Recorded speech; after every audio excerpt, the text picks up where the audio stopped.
हदीस को खबर मिली थी कि आपको आना है डिबेट में गुरुजी से बात करने के लिए। मैंने कहा जाऊंगा तो नहीं, लेकिन ये मंत्र उनसे पूछ लीजिएगा कि महाभारत में लिखा है इसका क्या अर्थ है। मेरे सनातन धर्मी भाइयों, जहालत के बलबूते पर यह नफरती बातें खड़ी की जाती, अनपढ़ और गवार की वजह से ये नफरत की दीवारें खड़ी की जाती है हमारे हिंदू और मुसलमानों के बीच में। वरना नबी पाक अलैहिस्सलाम को जगतपति कहा है, इस दुनिया का मुहाफिज, इस दुनिया को गुनाहों से पाक करने वाला, समाज को एक इंसाफ देने वाला। अगर कोई माए का लाल इस धरती पर किसी की जीवनी हो सकती है तो जनाब मोहम्मद रसूलुल्लाह सल्लल्लाहु अलैहि वसल्लम की हो सकती। यकीन नहीं आता, मौलाना की बात से अगर किसी को एलर्जी है, अब्दुल्ला सालिम अगर कुरान और हदीस पढ़कर सुनाएगा, अगर नहीं बिलीव करते हो तो मत करो। कलकत्ता बहुत बड़ा शहर है, जाओ वहां पर। अब से 5 महीना पहले इतना बड़ा हादसा हुआ, वहां पर एक डॉक्टर की इज्जत लूटी गई, उस डॉक्टर के उसका मर्डर किया गया। उस डॉक्टर की जीवनी में उसके उस वाकये को देखो, आपको नबी पाक अलैहिस्सलातु वस्सलाम की जो बातें अब से 1458 साल पहले हदीस और शरीयत की शक्ल में अल्लाह के नबी अलैहिस्सलाम ने पेश की है, वही बातें ये कलकत्ता के हादसे के अंदर में जो डॉक्टर और जो वहां का सीबीआई ऑफिसर्स हैं, उन्होंने चार्जशीट में लिखा है इस बात को, जो बात नबी पाक अलैहिस्सलाम ने 1400 साल पहले कही, वही बात आजकल सीबीआई अपनी रिसर्च में कहता। वो कहता है, पहली बात तो इस वाकये को समझिए, अभी कुछ 5-6 महीना पहले वहां के मेडिकल कॉलेज में एक डॉक्टर थी, डॉक्टर अहाना, वो डॉक्टर लेडी डॉक्टर थी, उसका रेप हुआ और उसका मर्डर हुआ। उसकी कमर की हड्डी तोड़ी गई, उसके हाथ के कलाई तोड़े गए, उसके आंख में शीशा जो उसका ग्लास था चश्मे का वो फोड़कर उसकी आंख में घुसेड़ दिया गया। करने वाला कौन? वहां का बॉडीगार्ड, वहां का सिक्योरिटी, वहां का गार्ड जो रक्षक था वही भक्षक बन गया। लेकिन पता है जब पूरे इस वाकये को खंगाला गया तो पता वहां से क्या निकला? वहां से ये निकला, देखिए वो सीबीआई ने लिखा अपनी रिपोर्ट के अंदर, अगर ये 2 बातें न पाई जाती तो ये वाकया न होता, इसका मर्डर न होता और वो रेपिस्ट न बनता और वो मर्डरर न बनता, डॉक्टर अहाना जिंदा होती। ये सीबीआई ने लिखा। मत पढ़ो कुरान, मत पढ़ो हदीस, दुनिया के वाकयात को उठाकर देखो। इंशाअल्लाह अगर नबी की जिंदगी पर अमल हो जाता तो इतना बड़ा घटना वजूद में नहीं आता। सीबीआई ने लिखा कि उसने इस हरकत की, इस तरह की हरकत की, पहली बात उसने उस दिन ज्यादा शराब पी रखी थी। शराब, उस आदमी ने 5 बोतल शराब पी रखी थी। उस जालिम ने डेली तो 1 बोतल पीता था, उस दिन उसने 5 बोतल शराब पी रखी थी। 5 बोतल शराब पीने की वजह से हद से ज्यादा हैवान बना, इंसानियत भूल गया। नॉर्मल हालत में कोई भी इंसान इस तरह की दरिंदगी नहीं कर सकता। पहली बार हालते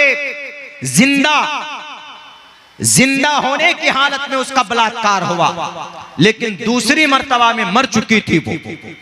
मरने के बाद 4 मर्तबा रेप हुआ। ये कोई इंसान कर सकता, यह हैवान कर सकता, कोई इंसान नहीं कर सकता। तो सीबीआई ने लिखा है कि उसने ये हरकत क्यों की? क्योंकि उसने हद से ज्यादा शराब पी रखी थी। और शराब के ऊपर बताओ किसने पाबंदी लगाई है? कोई माए का लाल, कोई धर्म ग्रंथ जो कहे कि शराब के ऊपर पाबंदी? बाइबल में नहीं लिखा, अवस्था में नहीं लिखा, हिंदू भाइयों ऋग्वेद में नहीं है, ये जो ऋग्वेद में नहीं है, सामवेद में नहीं है, कुरान में है। तकरीबन 7 आयतें ऐसी है कुरान करीम के अंदर जो शराब की हुर्मत पर दलालत करती। 70 हदीसें ऐसी है कुरान करीम अल्लाह के नबी की जिंदगी के अंदर जो शराब की हुर्मत के ऊपर, उसकी ममानियत के लिए अल्लाह के नबी अलैहिस्सलातु वस्सलाम ने लोगों के सामने पेश किया। और यूं कहा कि लोगों, वला तशरिबिल खमर फइन्नहा मिफ्ताहु कुल्ली शर्रिन। वो सीबीआई ऑफिसर कहता है अगर ये शराब न पीता तो ये डॉक्टर अहाना जिंदा होते। जो बात आज सीबीआई ऑफिसर कहता, वही बात 1458 साल पहले जनाब मोहम्मद रसूलुल्लाह सल्लल्लाहु अलैहि वसल्लम ने पेश की। अल्लाह के नबी ने कहा ना, वला तशरबिल खमर फइन्नहा मिफ्ताहु कुल्ली शर्रिन। बुखारी में तो यूं तक कहा है कि ला यशरबुल खमर हीन यशरबु व हुवा मुमिनुन। अगर कोई बंदा, कोई मोमिन शराब पीता है तो वो मोमिन नहीं रहता, ईमान का नूर उसके दिल से निकल जाता। देखिए दूसरी बात क्या कही उन्होंने, दूसरी बात उन्होंने ये कही कि वो डॉक्टर अहाना जिंदा अकेली थी उस रात में। डॉक्टर अहाना को अकेली नहीं होना चाहिए था वहां पर, उसके साथ उसका कोई दोस्त होता, उसके साथ उसका कोई नर्स दोस्त होती, उसके साथ उसका कोई फ्रेंड या कोई कंपाउंडर अगर उसके साथ होता तो उसकी जिंदगी इस तरह खतरनाक हालत में जाकर नहीं खत्म होती। डॉक्टर अहाना रात को 1 बजे 2 बजे तक साथ में थी अपने दोस्तों के, लेकिन रूटीन चेकअप के बाद अकेली डॉक्टर अहाना अकेली अपने कॉन्फ्रेंस हॉल में जाती है। ये जालिम पीछे करता और फिर देखता है कि अकेली उस कमरे में गई है तो जाकर बाहर से अंदर से कुंडी लगाकर उसके साथ बदतमीजी करता।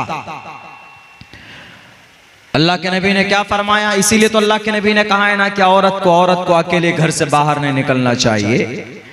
इन्नल मराता औरतुन इदा खरजत इस्तशरफहा शैतान। जब औरत अकेली बाहर निकलती है तो उसके पीछे शैतान लग जाता है। हमारे नबी की बात आज सीबीआई वाले प्रूफ कर रहे हैं। नहीं समझोगे तो इसी तरह की बुराइयां वजूद में आती रहेंगी। समझ लोगे, अमल करोगे तो जो आज 1 मिनट में 45 रेप का केस होता है भारत में, 1 मिनट में 45 जो रजिस्टर्ड होता, बाकी अनरजिस्टर्ड तो अलग है। अगर नबी की बात पर, नबी की शरीयत पर अमल कर लिया जाए तो 1 मिनट में 45 नहीं बल्कि 45 मिनट में 1 रेप का मामला सामने आएगा। उन्होंने क्या कहा, उन्होंने कहा कि ये औरत अगर अकेली होती तो उसकी जिंदगी बच जाती। डॉक्टर अहाना अकेली थी। अल्लाह के नबी ने फरमाया इसीलिए कि लोगों, ए समाज की औरतों, ए लोगों अपनी समाज की बहू बेटियों को औरत को बाहर मत करो।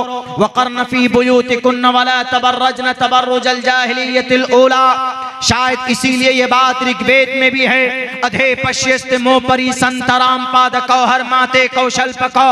शायद इसीलिए प्रश्नोत्तरी में ये मंत्र है जिसके अंदर कहा गया यत्र नार्यस्तु पूजन्ते रमन्ते तत्र देवता तत्र तास्तु न पूजन्ते न रमन्ते न तत्र देवता। कि समाज की बेटी को घर से बाहर नहीं निकलना चाहिए। समाज की बेटी को घर से बाहर निकले तो ठीक है, जरूरत के मुताबिक निकले, लेकिन साथ में अपनी इज्जत व आबरू को छुपा कर निकले, यानी सर से पैर तक अपने आप को ढांप कर निकले।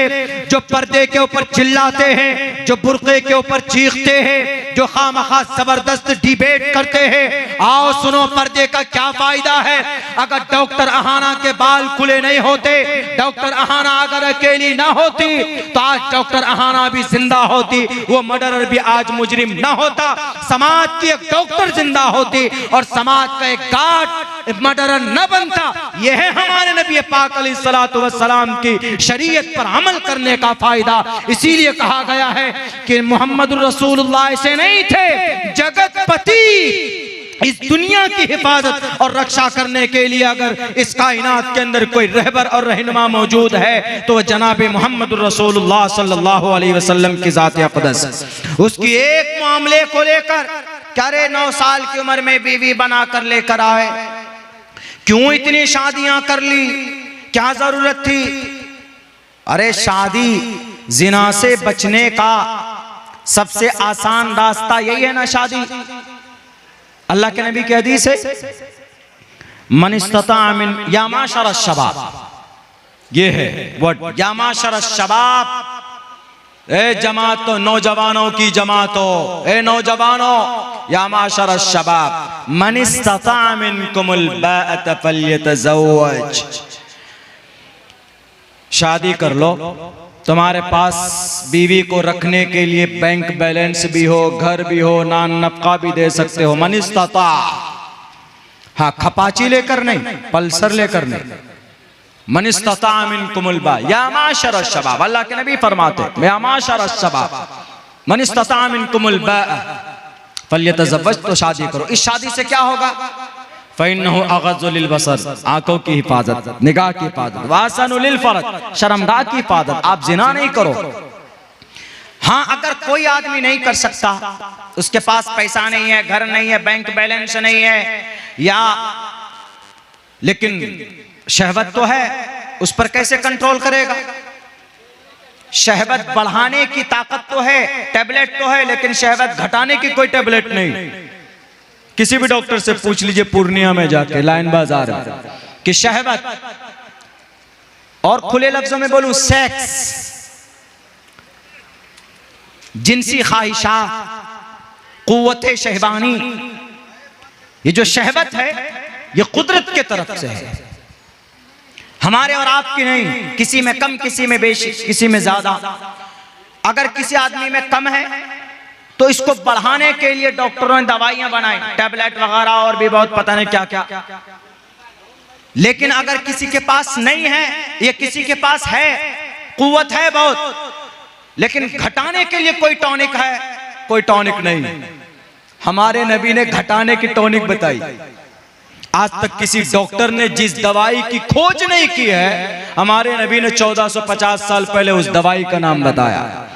कि अगर चलो तुम्हारे पास कुव्वत है, लेकिन तुम्हारे पास पैसा नहीं है, घर नहीं है, तुम गरीब हो, तुम कमजोर हो, बहुत सारी समस्याएं हो सकती, शादी नहीं कर सकते, जिना से भी बचना है, लेकिन अंदर कुव्वत भी है, तो क्या करेंगे? हमारा आजकल का नौजवान तो प्रोस्टिट्यूट के पास जाता है, तवाइफों के पास चला जाता है, या समाज में किसी समाज की बेटी की इज्जत के साथ खिलवाड़ करता है। लेकिन अल्लाह के नबी ने कहा कि तुमको गुनाह से भी बचना है और इस ताकत को भी कंट्रोल में रखना है, तो क्या तरीका है?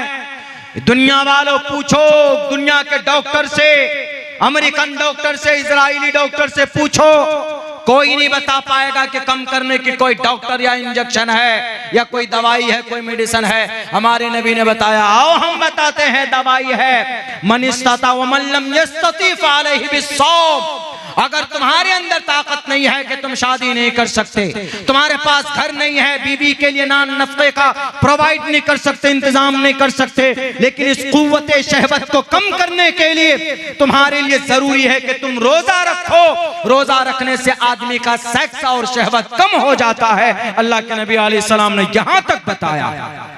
और ये शादी जिना से बचने का वाहिद रास्ता, और ये सिर्फ मेरे सनातन धर्मी भाइयों, ये सिर्फ हदीस में नहीं है, मनुस्मृति में मैंने जो 2 मंत्र लिखकर भेजे थे महाराज जी को, जिनको एतराज था कि आपके नबी ने इतनी शादियां क्यों की, और मुसलमान शादी क्यों करते, बच्चा बालिग होता फट से शादी करा देते, क्या जरूरत है? बच्चे को बड़ा होने दो, बच्चा बालिग होगा 25-30 साल, अपने पैर में खड़ा होगा तब शादी करेगा।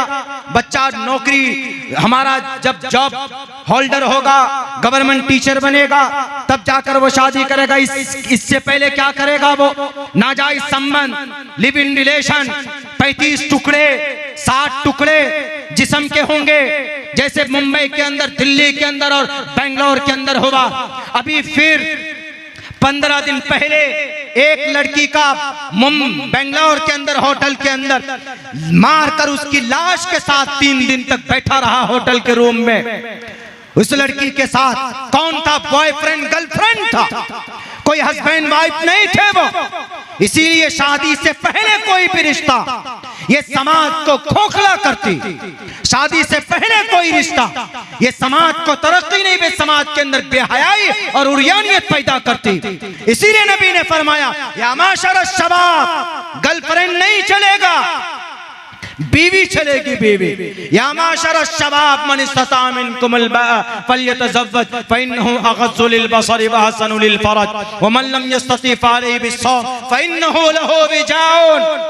निकाह सबसे आसान तरीका है जिना से रोकने का। दुनिया वालों सुनो, तुम्हें सुनना पड़ेगा, और अगर बुराई का खात्मा करना चाहते हो तो इस पर अमल करो। 1 साल के अंदर इंशाअल्लाह भारत की धरती पर अगर जिना का बाजार खत्म ना हो जाए, जिना का नशा ना उतर जाए, तो अब्दुल्ला सालिम अगर मर जाए तो कब्र से उठाकर लाकर सवाल कीजिएगा कि अब्दुल्ला तुमने झूठ बोला था। लेकिन हमें चढ़ते हुए सूरज की तरह यकीन, हमारी जात बेहैसियत हो सकती, सूरज बेनूर हो सकता, लेकिन नबी की बात कभी झूठी नहीं हो सकती।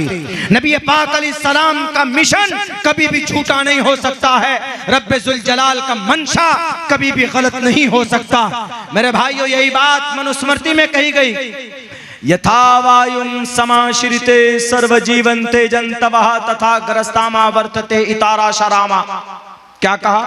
यथा वायुं, वायु से बना, यथा वायु में नौजवानों, ए यंग ब्लड, वो आजकल के नौजवान, नया ताजा और खून, यथा वायुं समाश्रिते सर्वजीवन्ते जन्तवा, जैसे इंसान की जिंदगी के लिए सांस जरूरी है, मिसाल देखिए, जैसे इंसान की जिंदगी के लिए सांस जरूरी है, ऐसे ही इंसान की पवित्र जिंदगी के लिए शादी जरूरी है। मैं नहीं कह रहा, मनुस्मृति के अंदर महाजल पलमाल वाले मनु जी कह रहे हैं। इसलिए आजकल जितने भी नेता लोग हैं बिना शादी के सबके शादी कराओ पकड़ पकड़ कर। जितने भी नेता आदमी मनुस्मृति के तहत चीखते रहे, हम मनुस्मृति पढ़ते, हम मनुस्मृति लागू करना चाहते, अमल करो, ईश्वर खुश होगा, चाहे वो कोई भी हो। हमारे प्राइम मिनिस्टर साहब हो तो उनको कहिए कि बीबी को 40 साल से घर में क्यों बिठा के रखा, अपने साथ रखिए। उत्तर प्रदेश के लाल मुजक्कर साहब से भी कहिए बहुत हो गया, अब नहीं चलेगा, ब्रह्मचारी नहीं चलेगा, आप एक पत्नी लाइए। जितने भी लोग हैं सबको, मैं नहीं कह रहा, मनुस्मृति कह रही है बात। मनुस्मृति में यथा वायुं समाश्रिते सर्वजीवन्ते जन्तवा तथा ग्रस्तामा, गृहस्थ किसको बोलते हैं? जो बीज डालकर फल, ये बीज खेत में डालता है और उससे फसल पैदा होती, यानी गृहस्थामा, नस्ल, इससे मुराद नस्ल को पैदा करने के लिए, आगे बढ़ाने के लिए शादी जरूरी है। कितनी अच्छी बात कही मनुस्मृति ने। सेम मैच करता है कि नहीं करता है नबी पाक अलैहिस्सलातु वस्सलाम की सुन्नत से और आपके फरमान से? कौन कहता है कि नबी पाक अलैहिस्सलातु वस्सलाम ने जुल्म ज़्यादती की? अम्मा आयशा पर नहीं जाना, अम्मा आयशा वही हैं हजरत अबू हुरैरा के बाद सबसे ज्यादा मरवियात अम्मा आयशा सिद्दीक़ा रज़ी अल्लाह ताला अन्हा की।